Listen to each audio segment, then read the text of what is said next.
La industria de guerra y el impulso de la motorización. Es así de triste, pero esta es la realidad. Desde siempre, las guerras y el desarrollo de la industria bélica han impulsado determinadas tecnologías, que finalmente han encontrado un uso civil del que se ha podido beneficiar toda la sociedad. Pero hasta llegar a ese punto, ha habido mucho dolor y mucho sufrimiento. Como contábamos en el capítulo anterior, se inició con la intervención de empresas aeronáuticas como Zeppelin, y directamente otras relacionadas con la industria bélica, como la italiana Caproni que, antes de iniciar su colaboración con Gilera realizando la aerodinámica para su 500 caza, Records había sido propietaria de CNA, Compagnia Nazionale Aeronautica, la marca que desarrolló la Rondine 504 cilindros diseñada por Piero Remor. La adquirió en 1934, pero como el interés de Caproni no eran las motos, sino los aviones, no dudó en vendérsela a Giuseppe Gilera, fabricante de motos y apasionado de la competición, que se hizo con todo el material del departamento de carreras y las motos pasaron a llamarse Gilera. En Alemania también hubo una estrecha colaboración entre Messerschmitt y BMW. En la caza del récord de velocidad, las motos dejaron de parecer motos y se convirtieron en pequeños aviones sin alas. Resultará inevitable encontrar una familiaridad entre estas y los cazas de combate que, en los años posteriores, cobrarán un siniestro protagonismo durante la Segunda Guerra Mundial. Pero yendo a terrenos más afines al título de este capítulo, el aprovechamiento de la industria de automoción por parte de Adolf Hitler fue clave para llevar adelante sus planes, porque el cabo austriaco tenía claro que la motorización sería un elemento fundamental en el conflicto bélico que estaba dispuesto a iniciar. Las tropas debían moverse rápido y con autonomía, y qué mejor instrumento que los vehículos motorizados. Las motos cobraron gran importancia en la Wehrmacht, y de todas ellas la más célebre fue, sin lugar a dudas, la BMW R75, también conocida como BMW Guerra. Antes de que se desatara la locura, en ese momento en que la laboriosa Alemania llevaba a cabo una variada producción industrial de lobos con piel de cordero, el gobierno de Hitler planteó al fabricante muniqués el desarrollo de una moto con sidecar, potente y con gran capacidad de carga, desarrollando un muy preciso pliego de condiciones sobre las características que precisaba la montura. Debía tener transmisión a la rueda del sidecar, con cambio de 4 velocidades, marchas reductoras, marcha atrás, una toma de aire elevada para realizar profundos vadeos y, además, que compartiera al menos el 70% de sus piezas con la Zundap KS-750, que en los primeros años de la guerra sería el otro modelo masivamente utilizado por la Wehrmacht hasta que cesó su producción en 1942. Y cesó no por gusto, sino porque los continuos bombardeos aliados prácticamente redujeron a ruinas su fábrica de Nuremberg. En 1945, acabada la guerra, la falta de maquinaria y utillaje era tan grande que los apenas 170 empleados que retomaron la actividad de la fábrica solo tenían capacidad para producir pelapatatas y otra serie de utensilios metálicos de pequeño tamaño. Volvamos a la R75. Los ingenieros de BMW trabajaron, como siempre, planteándose su labor maximizando las cuestiones técnicas. Fueron continuas las revisiones de desarrollo y supervisión que tuvieron que superar, hasta convertirse en un trámite de lo más corriente.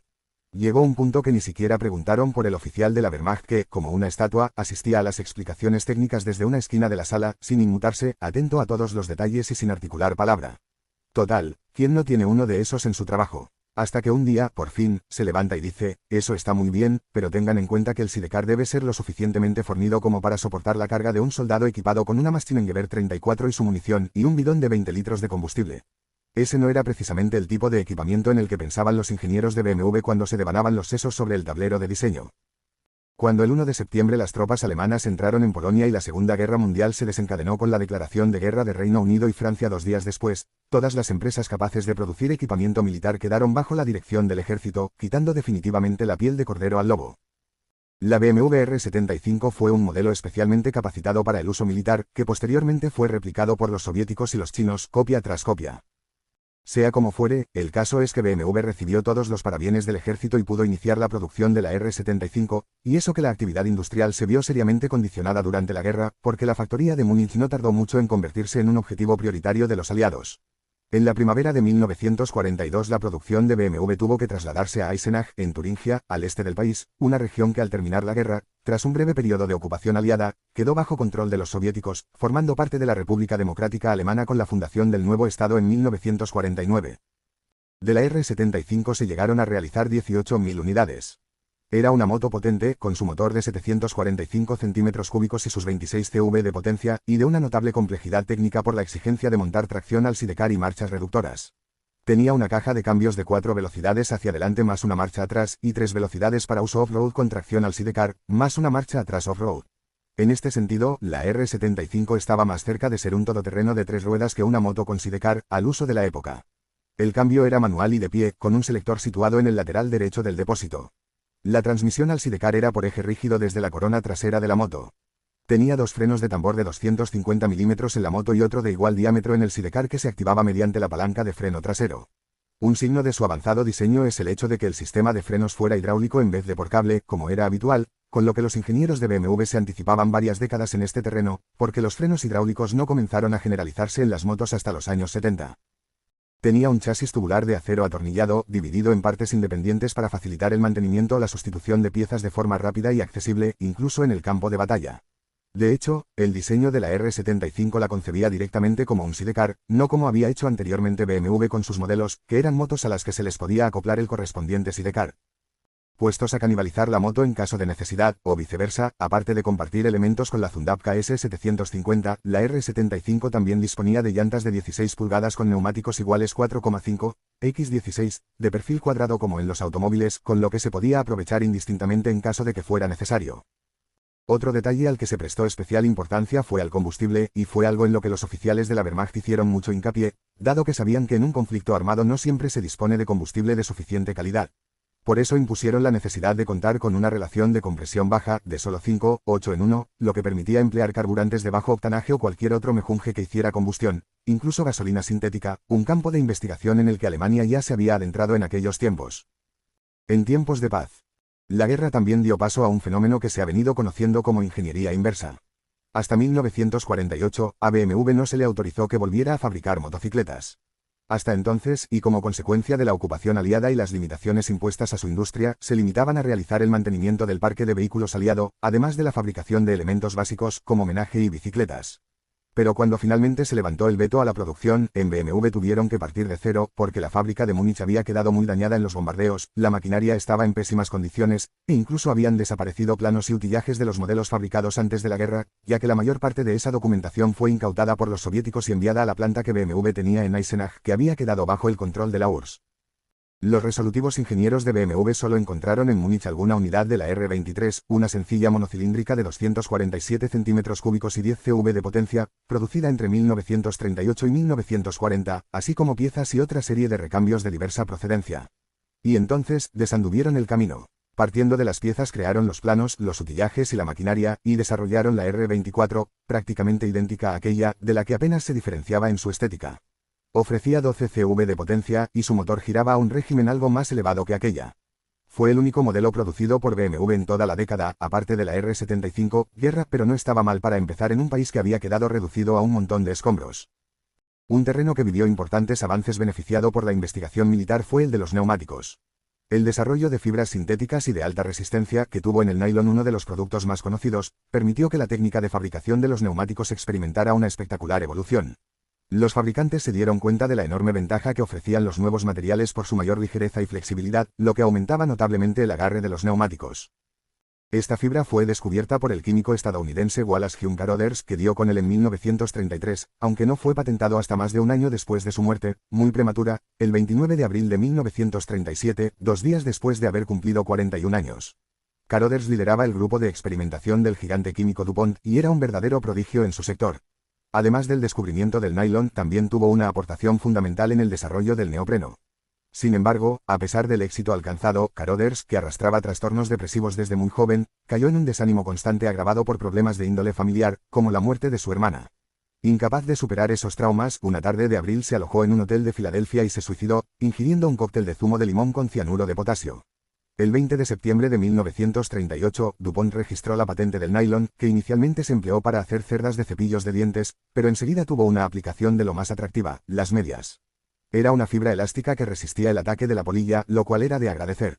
¡Ay, quién lo hubiera conocido antes! La de zurcidos que se habrían ahorrado las abuelas. Sin embargo, la guerra encontró otra utilidad al nylon. Las medias pasaron a segundo plano y empezaron a escasear, salvo que formaras parte del ejército estadounidense destinado en Europa, cuyos soldados parecían tener acceso a este producto, que empleaban con frecuencia como moneda de cambio en todo tipo de transacciones. Y hasta ahí puedo leer. El nylon comenzó a emplearse para confeccionar paracaídas y cordaje, y se perfeccionó durante la guerra hasta convertirse en una fibra de múltiples aplicaciones con la llegada de la paz.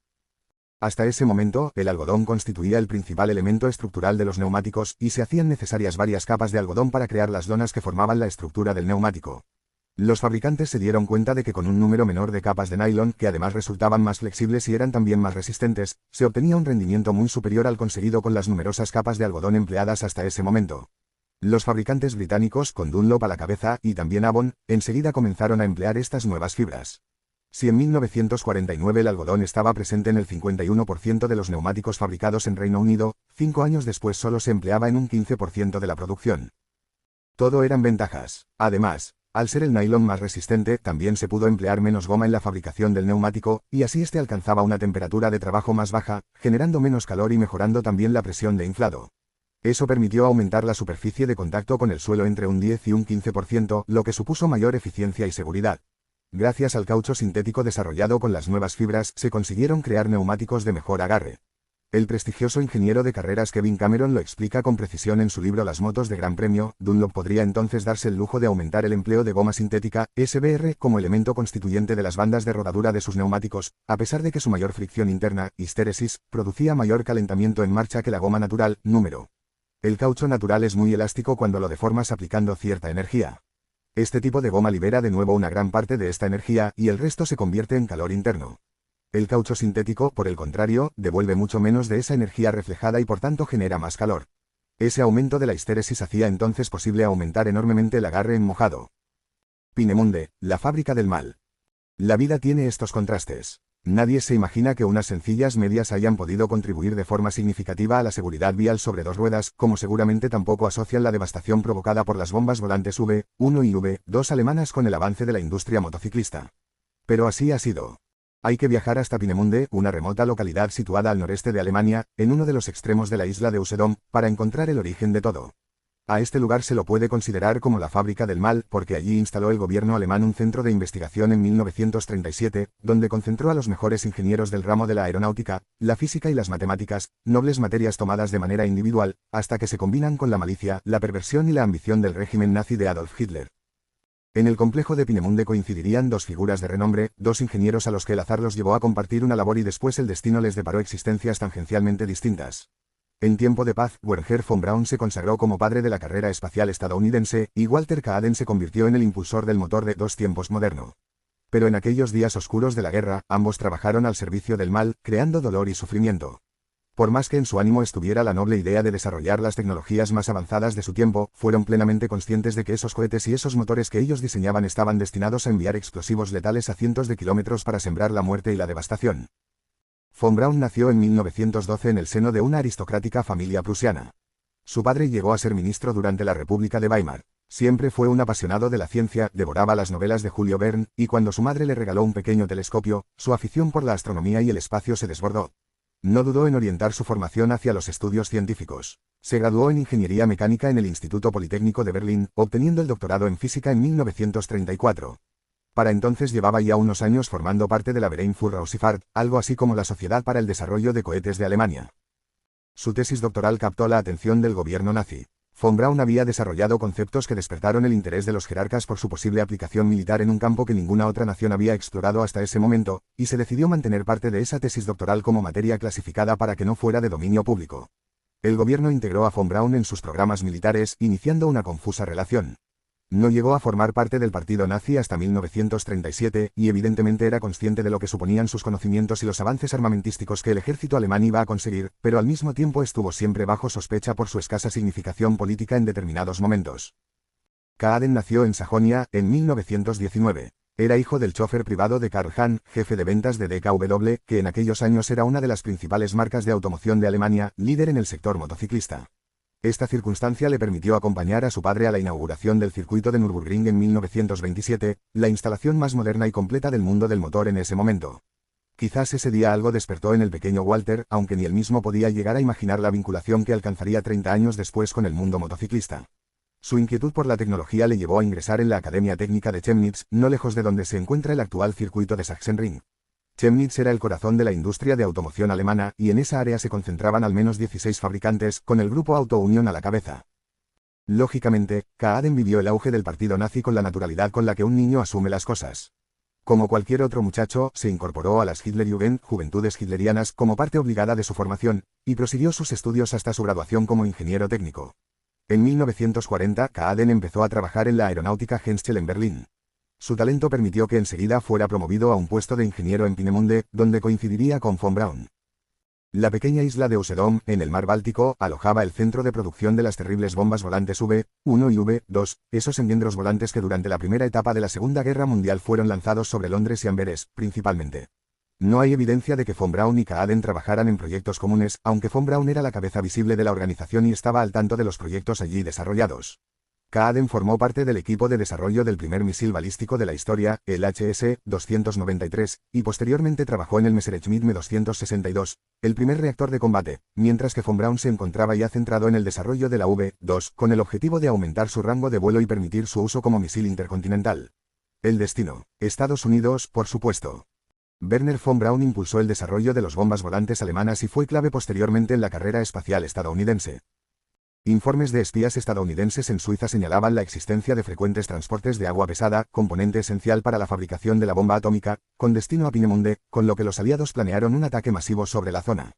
Previamente, el 27 de febrero de 1943, la conocida como Operación Telemark, realizada por un comando de la resistencia noruega entrenado por fuerzas británicas, permitió destruir la fábrica Norsk Hydro, en Noruega, que era uno de los principales suministradores de agua pesada al régimen nazi. El 18 de julio de 1943, 600 bombarderos de la RAF lanzaron 2.000 toneladas de bombas sobre el complejo de Peenemünde, buscando no solo arrasar las instalaciones, sino aniquilar a los ingenieros alemanes, el cuerpo de élite de la industria armamentística nazi. Murieron cientos de alemanes y prisioneros polacos empleados como mano de obra, pero Kaaden y von Braun sobrevivieron y prosiguieron sus trabajos en Mittelwerk, en un túnel horadado en las montañas.